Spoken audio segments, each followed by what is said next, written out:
difficult job. If I might say so, all the time, particularly at the time when he went out to the forest, I don't think that the intention of any one of us was that he will come alive when the war will be finished, because the chances were so small that no one liked to kill himself. But the attitude was, we are not going to go like we have seen, because we were really one of the very late Jewish people still alive. In our opinion, we didn't know exactly what's going on, but we did know that there are still concentration camps, what they didn't send to the gas chambers. But the chances were so small that we were thinking whatever we can do, so we will do. So to say, we didn't go to be alive, but the question was which way to die. So life was very, very cheap. No one was thinking, but there wasn't time to analyze or to remember or to be sentimental, particularly in my case, the rage. Once I got aware, because the first 2 or 3 weeks, so to say, might be longer, I was aware that I'm the only one left of the family. But on the other hand, because of the cars and of the rage, I come to think of it later, that I was so unnormal, call it unnormal, that it wasn't a time of thinking or analyzing. Because if I would have the opportunities, I would say, this one is for my father and this one is for my mother, and wherever one has an opportunity. We managed to free up a concentration camp where they were mostly Russian soldiers kept. We didn't know exactly who is there or not. Well, we were hoping maybe there are some Jewish people as well, but doesn't matter. Which was a very unusual thing to do, and the chances of freeing from the Germans such a lag was very unnatural, so to say. But we didn't care, because we didn't go into the forest to live. So we didn't believe ourselves that we could manage it. But this is it.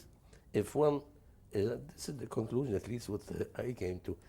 If one is putting everything, not thinking about anything, he knows that he got to do this and this or to achieve that and that. And he's all out, so he can do it. So you mentioned before that 2 of the boys had contacts in the area from their parents' businesses. It helped a lot, yeah. Because in normal life, they got some contacts with some people from that area, which they could judge that those people won't give us out, particularly if you giving them something. So those people got from us something, and occasionally they left some parcels with food in the forest. They didn't want to risk their life as well, which was quite obvious. So occasionally, from time to time, we had a little bit of food, which was quite a help. Very, very seldom what we managed to get in unknowingly to the owners of a particular place, into the cow place where they're keeping their cows or horses, because it was warmer there and overnight, which on the other hand was very risky, because they were from time to time around us some police who were looking for us. If you are in the open, so you got a better chance. But if you have around you in a certain place also, you haven't got a chance to escape. So very seldom, very seldom. First of all, very seldom one got sick. I mean, before the war and this, a little bit of a cold, a little bit of this. Here, no one did have anything. Shoes, knowing that we have only one pair of shoes, we can't get other pair of shoes, and we haven't got the shoemaker to repair the shoes. So in most cases, wherever it was possible, we took off the shoes and saving them for moments which they will be more needed, particularly winter time. On the snow, it was a job and a half not to leave any steps where they can follow you. I mean, in time, one learned so many things which one, under normal circumstances, can't think even about them, that one got an expert. Now imagine me being the youngest one and the weakest one. Somehow we had to shift about 20 or 30 kilometers from one place to that one because it got too hot and we were afraid. In the forest, particularly at night time, it is not easy to find a direction. So somehow, I don't know, maybe they were thinking that I'm the lucky one or something. They put me always in the front one to lead them. I, the leader, the weakest one, and this, I don't know why. I mean, very, very unusual things in circumstances like this are happening. Mm-hmm. Of course, winter time, the cold, and summertime, of course, the shortage of food was very important, but thirst was much more dangerous than food. It wasn't easy. We were hiding ourselves between the growing tvot, what we call them, corn or this, because once you were lying low there and they were pretty high, so it was very, very difficult to catch up with you in big fields. On the other hand, summertime, to be there, let's say 12 or 16 hours with the sun shining on you. So it is not the most luxury way of living. But where we took the strength and the power for it, well, we don't believe ourselves, but this is how it was. So in those years in the forest, did you, now obviously this, I just better clarify, obviously these forests were in eastern Poland. Yeah. In these years in the forest, did you ever make contact with any partisan groups? Yes, at one stage, as I mentioned before, the Russian army people from Pskov, whom we succeeded to make them free, so some of them were sticking to us and they wanted to be together with us, which was all right. But after a while, we could see their attitude was entirely different, which means when they got hungry or thirsty, they couldn't help themselves, but occasionally to go to one of the country people and to take from him a cow or a hen or whatever else it is. And that wasn't the way how we wanted to be in peace, first of all, with the people around. And occasionally they were killing the people also.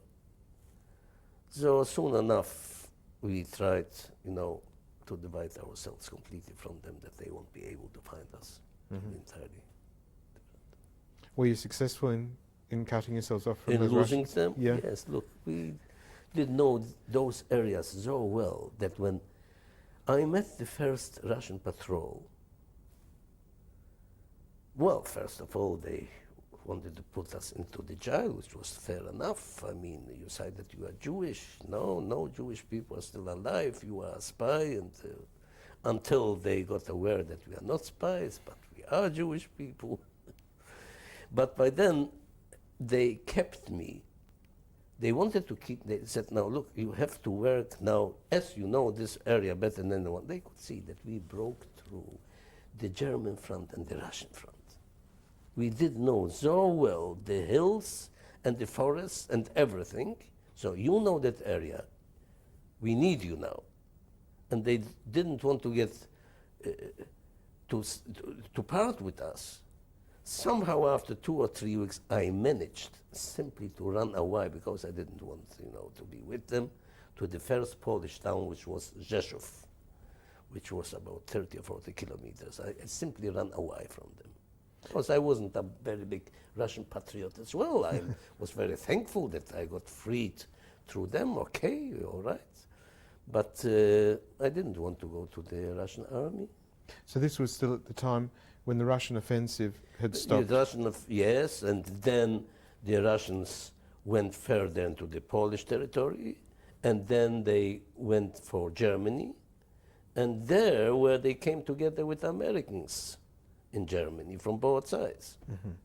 So, apart from the Russian prisoners of war, were there any other partisans that you met in the forest that you had any contact with? No. We tried not to meet anyone. Right. We tried whatever we could. We didn't want to belong to the official partisan things.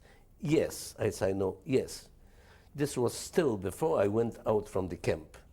I made contact through that chief of the timber work who belonged to the partisans, and he actually made contact for me, and after being already in the forest.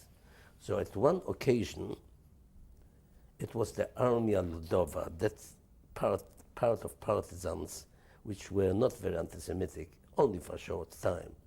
And I was delegated by then, and arms were needed.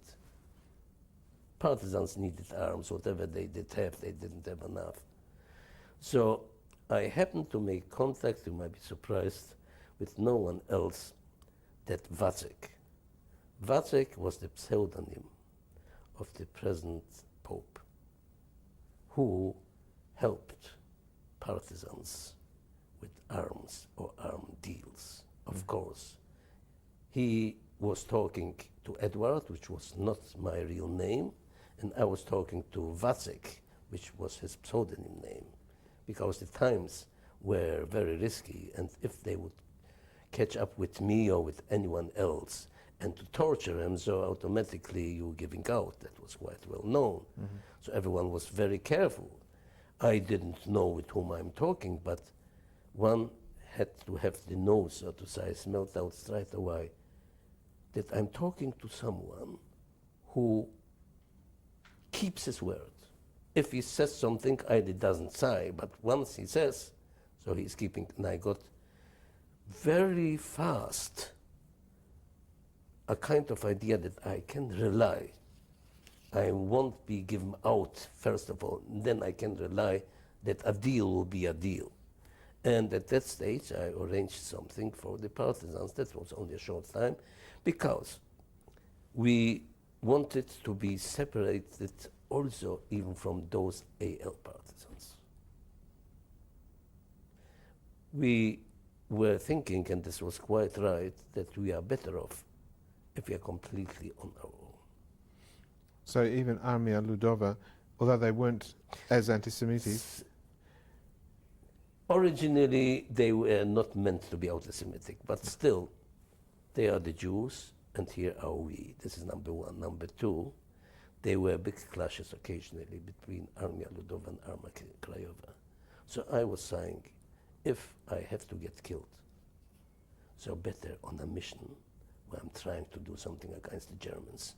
I don't want to be involved between Armia Krajowa and Armia Ludowa, because I'm not achieving anything. right?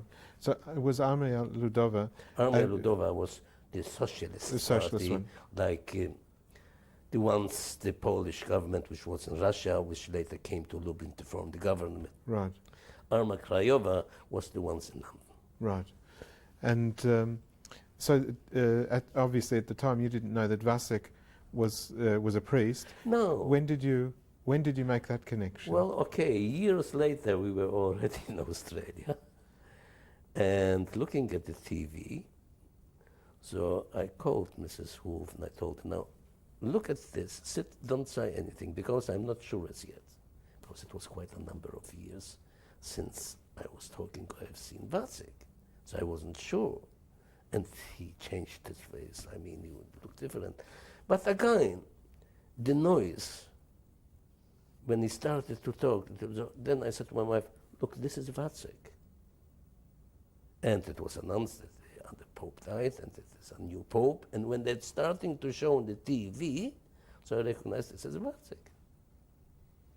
So it must have been quite a shock of recognition. Yes, yes and no. I didn't think by that time that he will grow as quick, because he was really growing very fast, very quick. He was from the Wadowice near Krakow. Okay, at that stage he could have been quite a young. I didn't know him as a religious man at all. Mm-hmm. A matter of fact, in his young years, it is quite well known by now that he was very good in sports, and he was very good in other things, in singing. He got a lovely voice, and but he wasn't known in the meetings with me as a religious man. Absolutely, I felt that he's an outstanding man. He's someone who is not the average, everyday man. Otherwise, I wouldn't trust him so much. So this I could straight away. Right. What he has seen in me, I will never know. Have you? Now, I never have seen him again. Right. Reasons, we were several times in Rome. First of all, simply I didn't want to disturb him.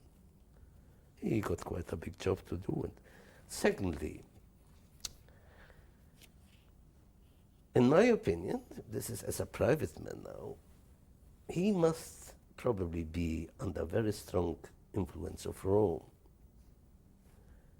He must have changed also quite a lot, politically and otherwise.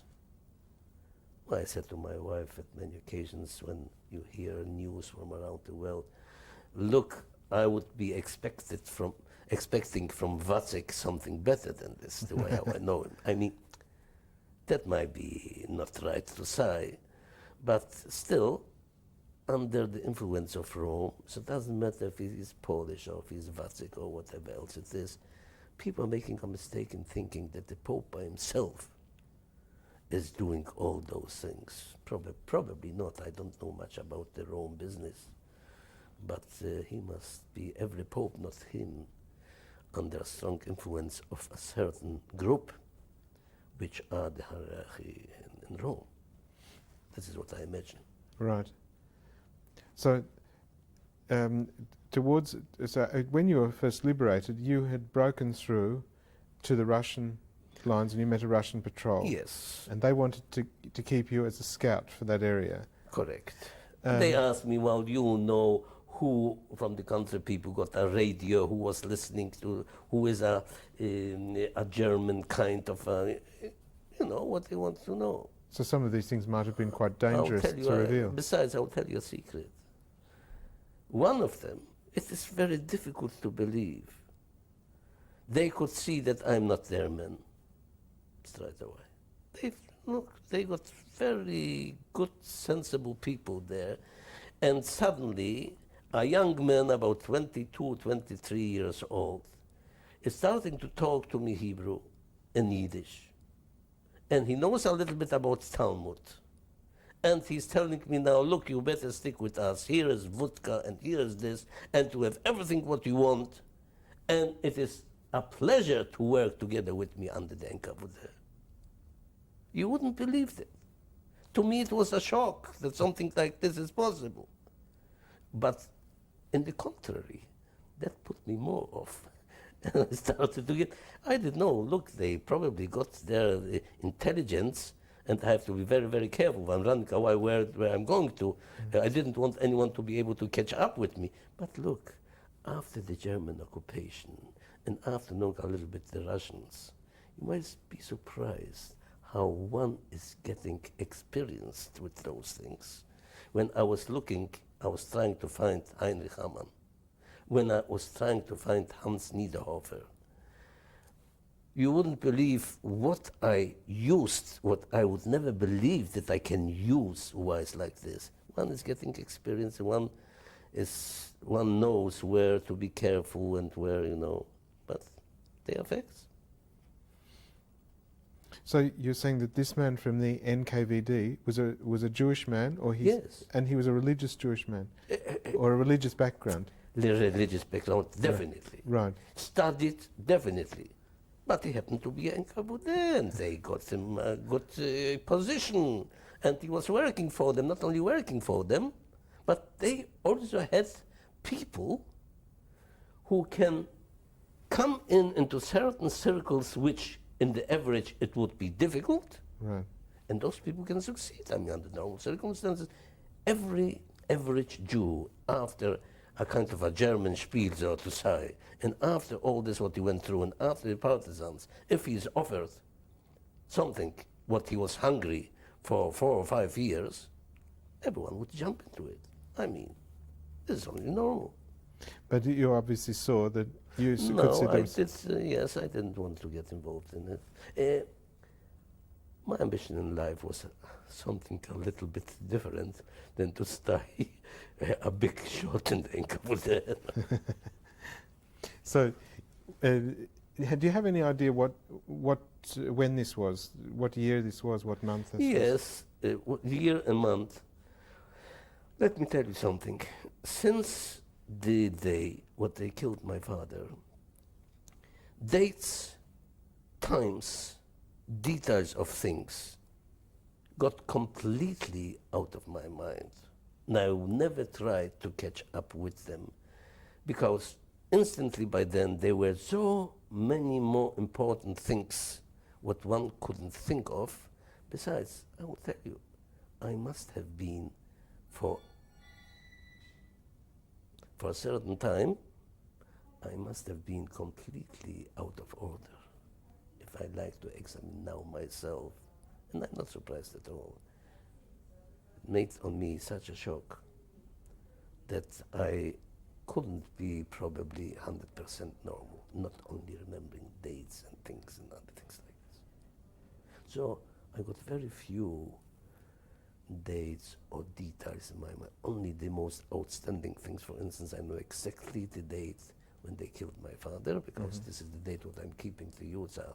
Not only my father's, I don't know mother and brothers and sisters and all this, so I'm keeping all of them, not knowing the same date was father's.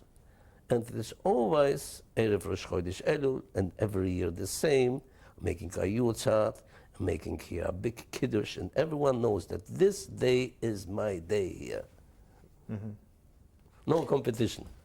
So you could see that was the life the Russians were offering you wasn't for you, and you ran away from them. As much as I realized that because of them, very many Jewish people were still alive, and they got back, to life, and they helped very much. And very many concentration camps, what when they came and they put away the Germans, and they have done a lot. I realized that, and I'm very thankful for that. But on the other hand, I didn't like to be too close to them. Right. So I appreciate it. Right. Whereabouts? Which way did you run when you I came got away first from to Rzeszów. Rzeszów was not very far from Sędziszów, and I was hanging around, so to say, between Rzeszów and Lublin. Lublin was the town, as I mentioned before, where that was the biggest town at that stage out of the German occupation, right? In Lublin was one place where there was a whole family Jewish people, which was very seldom. There were occasional people, single people. And there was the place where people used to come to hear news and to come together. And that was the place where I met a Russian officer, occasionally being there overnight, and other times during the day, and his name was Misha Krasniansky. So after a few meetings not talking to each other, so Misha came up to me and said, now look, we are meeting here. That was a place where people starting to do deals and people starting, So he said to me, now look, I think that we are dealing with the same matters. I am traveling Kyiv, Lemberg, Lublin. Later it was Kyiv, Lemberg, Krakow, but Krakow was still under German occupation. Lemberg is the German name for Lvov. Yes. Yeah. I'm traveling because, as you can see me, I'm an officer in the Russian army. My mission is a chief of the Polovoya Pochta, which means the army's post. Right. But you are traveling Przemysl and into Lvov also. Lvov was the other side of the border. You partly risking your life. You know about it? So how about I will suggest to you something. You sit here, you will be selling that article what we both are dealing with.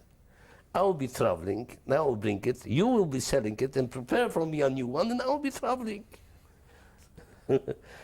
it turned out later that that was the man who put us two together, me and Mrs. Wolf. Ah, He got a very close friend of mine. I'll ask you about that story in just a Right. minute.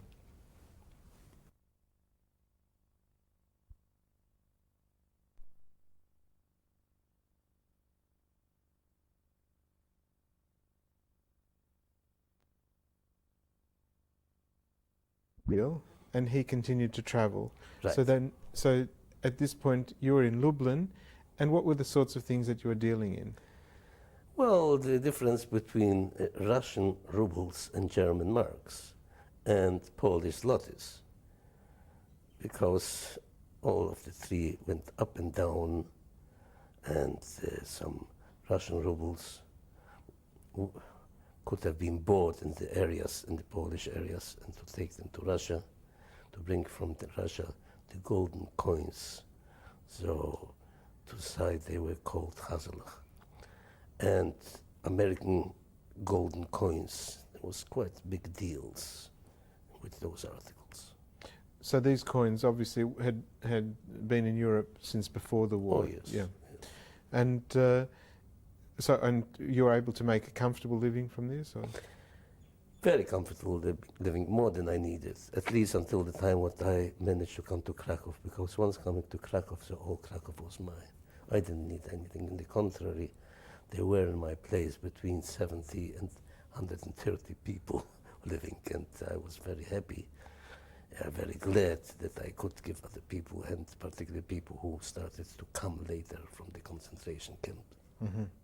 So when you moved to Krakow, obviously after Krakow was liberated from the Germans. Actually, I was one of the first Jewish people, if I may say so, coming to Krakow, because I also made contact with a man with the name Podpułkownik Fedorov. Fedorov was chief of the Russian army. He was a doctor, and all the hospitals were under his management. I got very friendly with him, and he assured me that he did know that I'm from Krakow. He assured me when we will go, when the Russia will go on Krakow, he will take me with him, what he did. Before coming into Krakow, I remember it took me into his, what you call them, and there were whole Russian shalons coming, and we were in the front. The road between Wieliczka is known for salt, and Krakow, it was full of killed German soldiers and killed horses, and it was very difficult to pass. So this is how we came to Krakow. Being already in Krakow, so they were shooting to us from Hotel Miller, which was one of the main streets in Krakow, from the second floor, imagine. But me as being partisan, and you know, as I say, life was very cheap. One didn't think much about it. So I happened to be, luckily, I'm very glad, one of the first Jewish people who played quite a certain part in establishing the Jewish known committee in Krakow of the Dluga 62, and where people were starting to come from the concentration camps. So we managed already to have something to be able to welcome them. Most of them were sick, and they were still in the Pasha case. It took a while, and the Jewish committee was completely full. And I didn't have much to do. I didn't have anyone of my family. I did have everything whatever I needed for myself. And I felt that I have to keep myself busy with something. So the two things, since I met the first Russian patrol until that time, I analyzed myself, so to say, and I felt two things which can bring me, so to say, back to life. Studying Talmud and dealing with something, and to be busy and not have time to think, which I did. Mm-hmm. During my travels, I was studying and dealing. And when this opportunity came, so I got a very big place. And as the Jewish committee was filled up, so some Krakow Jewish people whom I didn't know before the war, some of them still friends of my parents, my own friends. So I took into my place, and they were in the beginning two doctors who had to watch that the people will eat only what their stomach is about, because people were dying only from eating. Their stomach wasn't used to it. So that was a very dangerous situation. So we need those doctors to keep the health thing in order. To women who were always got some hot things on the stove. That was going on for quite a while. In the meantime, people got a little bit more healthy. One did find out a cousin in Canada, or a brother in America, or someone else, a sister in Israel, and people were starting to go the same time, people to come. Even the people of the concentration camp, some of them took longer until they came back to the health. When Jewish people, Russian people, started to come as Polish Jews. So they again went through my thing there. And also then, by then, I have always already the opportunity. People were coming in order to get a flat or living quarter. They had to be able to show that they have a place where to live and a place where to earn something. By then I got already established export-import company where quite a number of people were employed in my place. So I could give people some certifications that they have where to live and that they're earning money. And people were coming and people were going. It was the same time when the Israel independence started to work, and Russian young people came from Gordonia and from Hashomer Hatzair, went through my hand in Krakow. All they needed a week or two to have a rest and to have a place where to live and to earn a few zlotys to be able to go further. They were sent in most cases through Chechen, Polish Chechen and Czech Chechen, through Czechoslovakia to Israel, where the independence war started. By then that was a very interesting time, so to say. And I was glad that I can be helpful at that time. So you said that you'd started an import-export business. What were Yes, I started import-export business for the simple reason that doing that deals before, and I was supposed to come. I was traveling to Czechoslovakia, to Hungary, with some Russian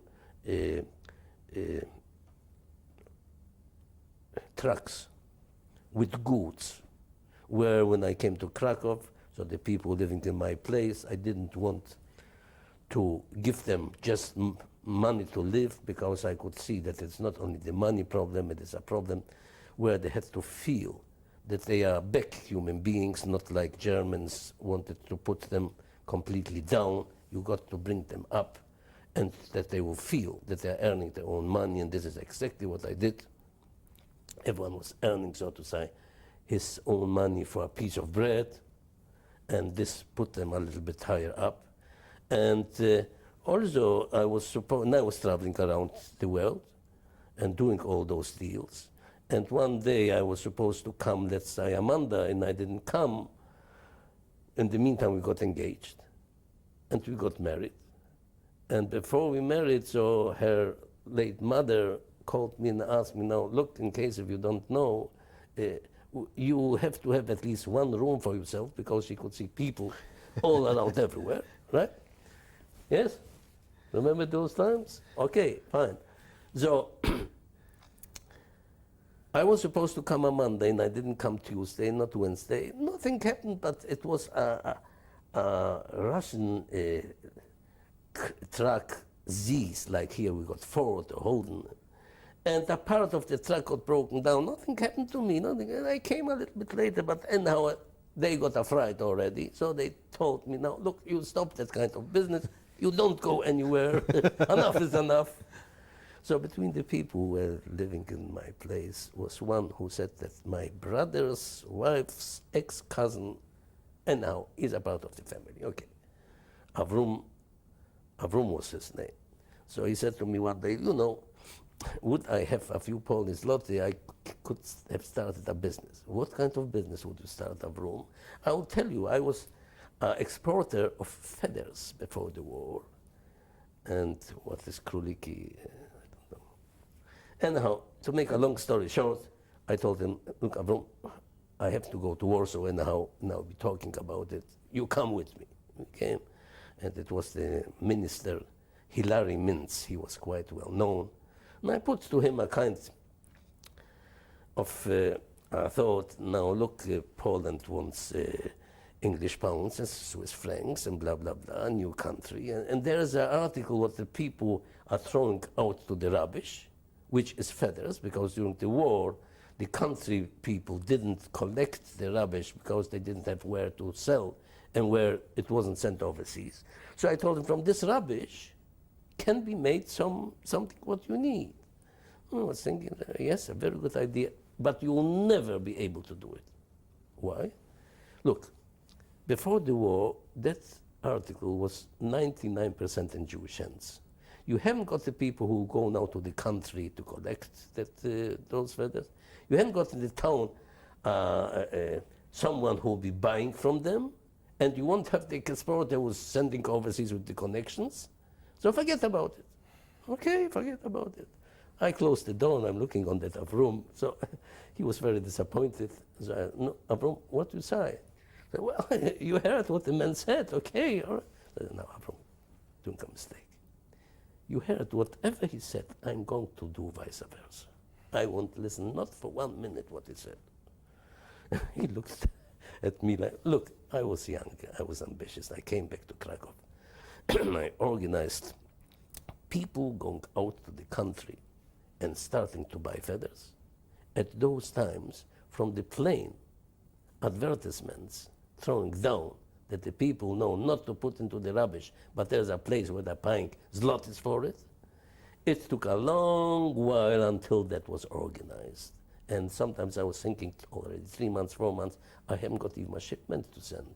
But what I didn't realize, and I did realize, that it was already organized. So it was snowballing. The next shipment was 25 tons, and later 70 tons, and later 150 tons. It was already organized, and the people did have what work to do and to earn money, and it was coming into the very big things. And I was called up to Warsaw by then, and they put to me, I don't know, I didn't know in the beginning why they're asking me. Now, look, we sent a Polish delegation overseas, because as you know, Poland wants to make contact with the world, and they came back with very nice agreements. I was wondering why he's telling me all that story. And, so I said, this is very nice. It is not nice at all. Theoretically, it is nice. Practically, we can't move. Overseas is not going to send money before they got the goods. Poland is not going to send the goods before they got the money. But we can see in our files that someone sent some shipments, and not only sent some shipments, but he didn't want to bring money back, so he brought leather from Argentina for those shipments. So we are asking you a question. How possible that private initiative, which was a dirty word that the socialists were, private initiative can do what a Polish government can't do? This doesn't make sense. He didn't hear much from, Soon enough, he came to the conclusion. He said, no, look, I'm talking to you business. Can you take those agreements and through the same channels, whatever you're doing, yours, to send this and make it work? Well, I'll be thinking about it. I'm afraid I don't want to be politically involved into anything. Oh, then I came back, I said, look, if you will see to it that my small private business will go on, and if it won't be politically anything, so we are in business. What, 4.5% from every transaction. That was going on from all the Polish shipments from 1945 until 1947. I didn't know, I didn't have time to count the money, and it was something very big. But I did know that sooner or later it will crash, because once they will make their own things, which really happened, I was prepared for it, and one day I was called up again to Warsaw, and they said, now, look, because before that they wanted to give me medals, you put Polish government on the map, and financially, blah, blah, blah. And suddenly they told, now look, you have done everything right, but you are bourgeois. That means I'm too rich. You're a middle class. You're so once I then. heard this, I didn't know I could see the cards, you know. And one day I happened to be in Warsaw and I got a telephone call from her that they came to the office and starting to ask about books, blah, blah, blah. So I could see, you know, that they got already their own contacts. They had to put their hand on my business, simple like that, and they had to find something in order to do it rightly. So after a few days, I crossed the border illegally, although I had a passport with a visa, and I phoned up already from Paris in order that they will know my telephone was taped. I didn't know it. So I told her that I'm in Paris and this is my address. So they stopped coming to her, asking her too many questions. And a few months later, she and our oldest son, Bible, came to Paris and everything went all right.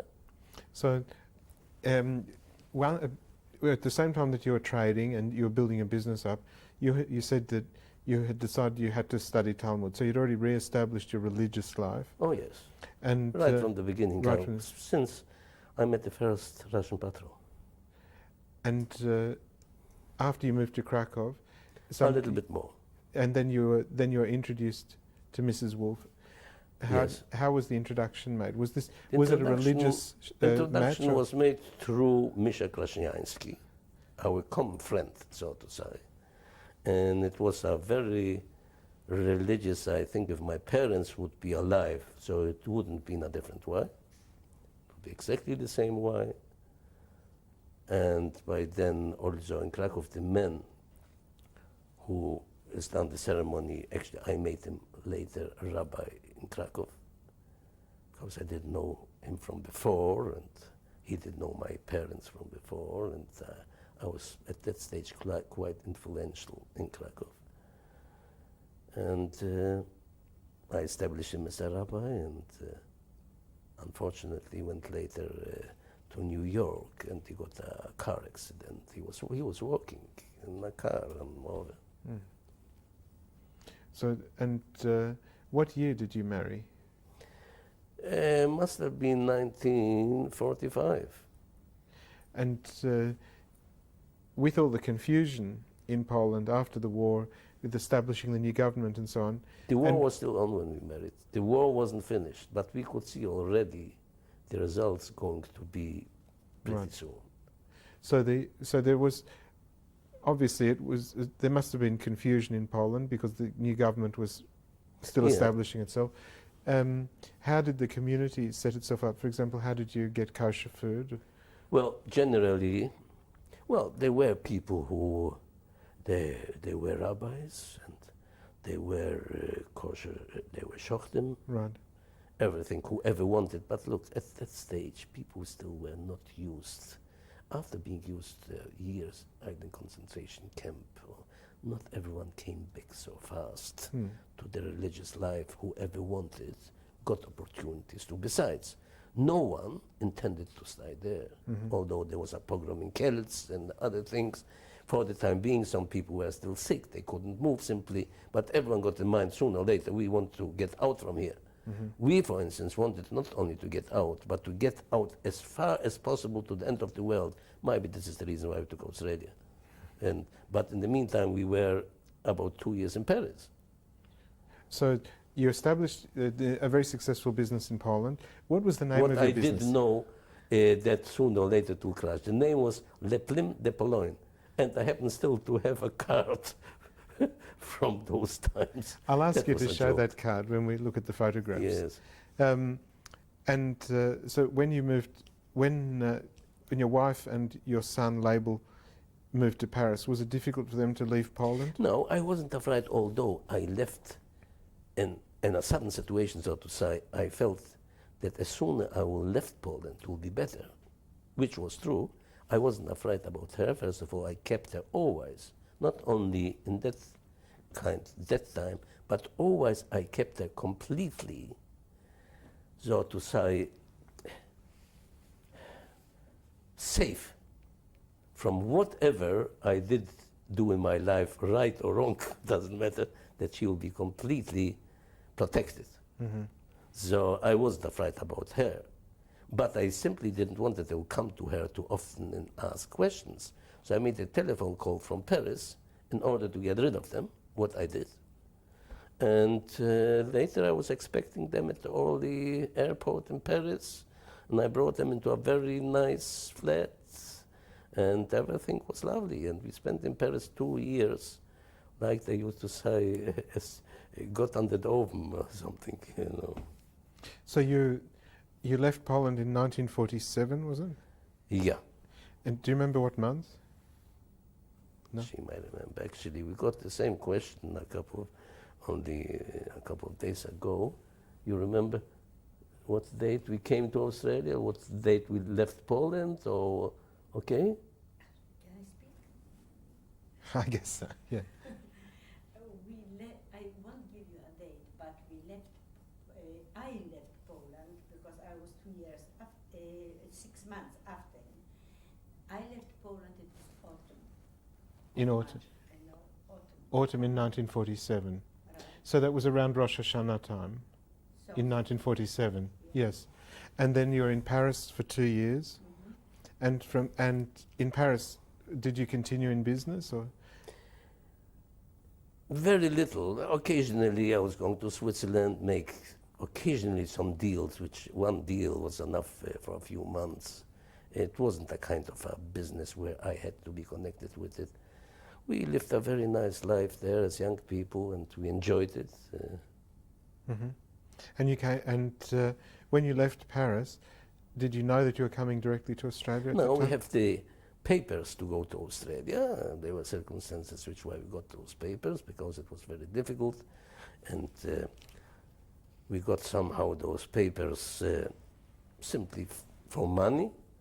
Someone who got here in Australia, someone who could guarantee the accommodation and the work, which we did, and he told us to pay X amount of dollars. What we did, it was everything 100% legal, but it costed us money. And having those papers, we still didn't decide to go to Australia. We could afford it, so I said, well, let's have a look how the world looks like. And we traveled most of the world around before coming to Australia. We were in the USA, and I remember coming to New York one early morning. I went out to have a look where I am, how the people are, and I could see everyone is in a rush, and one is pushing the other one to the metro and to the underground or whatever it is, and they even haven't time to say, pardon me. So I came back to the hotel, and I told them, now look, I'll tell you something. This is not a life for us.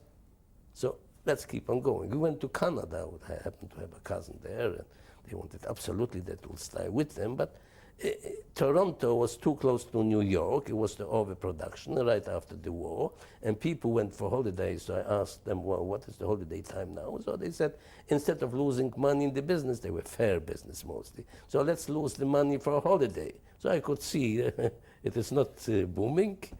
So we were in most big towns in Canada, Montreal, Toronto, Vancouver. So I said, well, let's keep on, and we came to Australia. That's how it was. And now, your wife's parents also survived the war. Did they travel with you? Did they? Well, mother died in Krakow before we moved from Krakow to Paris. Father, after we came here, so we managed to take here, or to get a permit for father as a father, which was quite normal. And the brother in the meantime married, so he came with his wife and with his mother-in-law.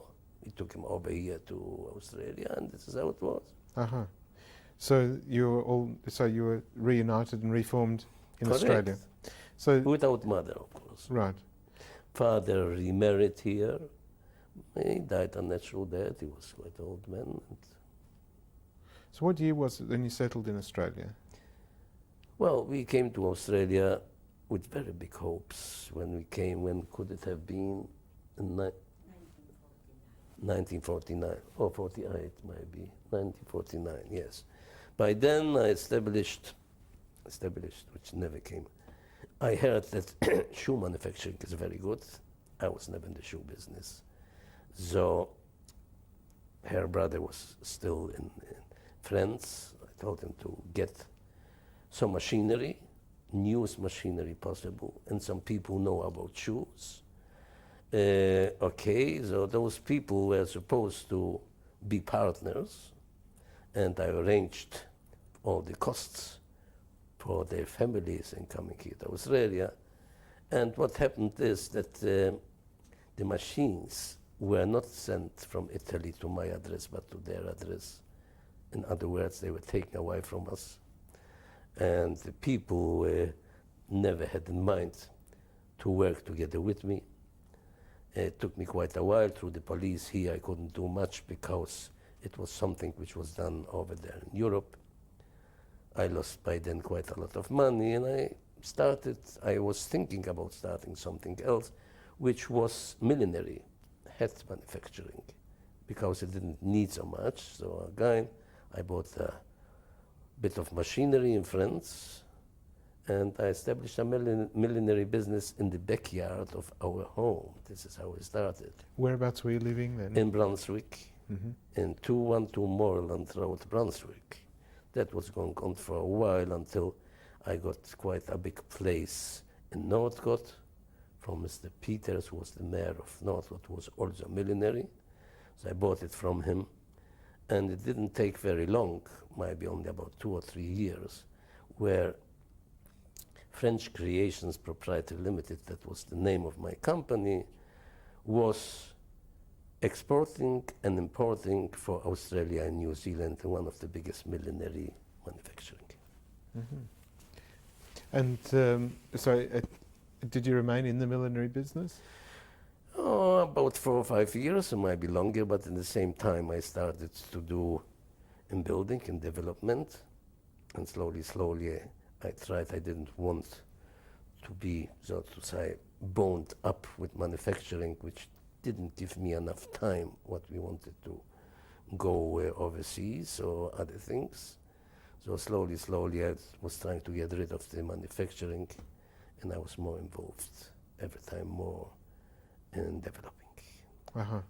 And so most people at the beginning were working at Holden's or on the market. So one of my projects actually was buying from Holden over there in Port Melbourne all Holden's area, including their building. They were tenants in my building. Of course, I had to renovate for them their own building. And on that area demolition, I put 22 buildings. So it was called Portside, quite a well-known name by now. mm-hmm. So there were years which we were quite successful in developing. Did your family increase when you came to Australia? Well, of course, Don was born in Australia, and then the families of Leibels. By now we got 7 children and a few grandchildren, which is making us great grandparents. And Don got 9 or 11 children. Some of them by now are studying overseas. They are in the age of between 3 years to 2021. So that's right. So It was always a family business and going to stay a family business. Right. So from the business point of view, although occasionally every one of them might be doing something different, where Leibel was always very interested in studying and communal things and so on, where Don is one of the executive members here in the yeshiva, which the last few years are very successful, spreading very much, and he, besides the business part, what he's together with me, he gives quite a lot of time. Besides both of them giving a lot of time of Talmudic things, as well as organizational community things. And what about your own community, communal commitments Yes, over the well, years in the beginning, I tried and I gave quite a bit of time, particularly in the term of my presidency in Q Hebrew congregation, where it was established not only the building, but the school which when we came there were 7 children in the so-called Sunday school, but I put it up to 172 kids every day, which was quite a success. It was the biggest Talmud Torah here in Melbourne. Took the best teachers. As a matter of fact, Rabbi Schreiber, I took him out from Scopus, where he was under contract for 5 years. I fished him out from there because by that time I was also involved in Scopus. Our 2 children were going to Scopus. So at that stage, I was sitting, so to say, most of the organizations here in Melbourne, like the Board of Deputies, like in the Jewish, in the United Israel Appeal Funds in Keren I Sought, Welfare Society, or wherever you like to mention, which also took a while. And that was at the time when I had to establish actually our life here, and it wasn't easy. I didn't rely on only of the teaching what my children had by then, but additionally I was sitting and I put the time myself into them. Never pushed them too much, but I gave it to them that way that they will be so interested. I didn't know they do have to come and to ask questions. I put them on a kind of a plate where I was sure that they'll have the appetite, and this was good. Uh-huh.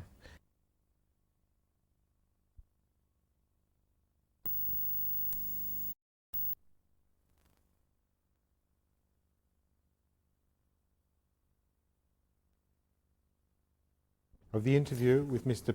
Pinkerswolf on the 8th of September 1996. So obviously you established yourself as a community person, studying and teaching your boys. So in many ways you have very thoroughly transmitted the culture that in your upbringing you've transmitted to your family. And as much as I could under the circumstances. Do you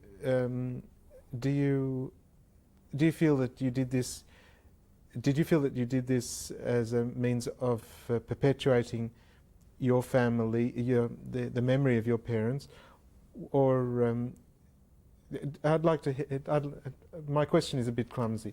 Perhaps I'd like to ask your comments. I'd like to know what your feelings are. Well, for the simple reason, after my life experience, what we went through, I came to the conclusion that it is very important, particularly people when they are young, to have to study as much as possible. I'm not talking only about Jewish religious studies, which I am always put in front of everything else for the simple reason that with my life experience, you can learn quite a lot, not only about religious things, but about human things and about how to conduct your life in the future.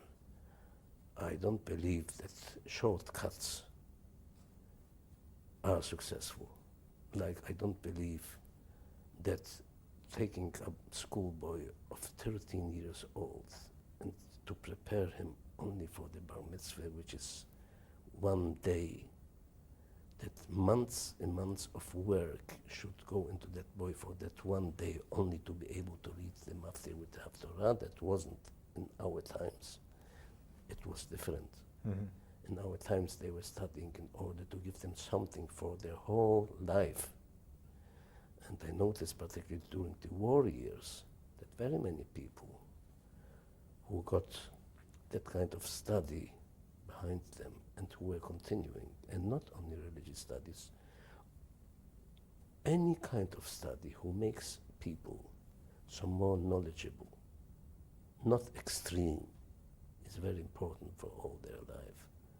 I didn't think by that time that I'm doing it for my parents' sake or others' sake. I was always taking it that, in my opinion, this is how it should be. This is how I have seen it in the previous generations. This is how it worked, and this is how it is going to work. Therefore, it is very important. Knowledge is one of the most important things for themselves and for anyone else around them. And let me add to it, for the whole world. So, you mentioned earlier in your story that particularly when you realised that your family had all been killed, you felt a terrible rage, and that rage stayed with you for a long time. When you now look at your family, and Kinana her 18 grandchildren and 3 great-grandchildren, do you feel that your rage is now cooled? Okay, now, since that court case in Bochum, I felt that occasionally I can slip through a night more comfortable than before. And slowly, slowly, like my family started to grow up and to be adding, and why, how are they conducting themselves, Baruch Hashem, of course, if it gives me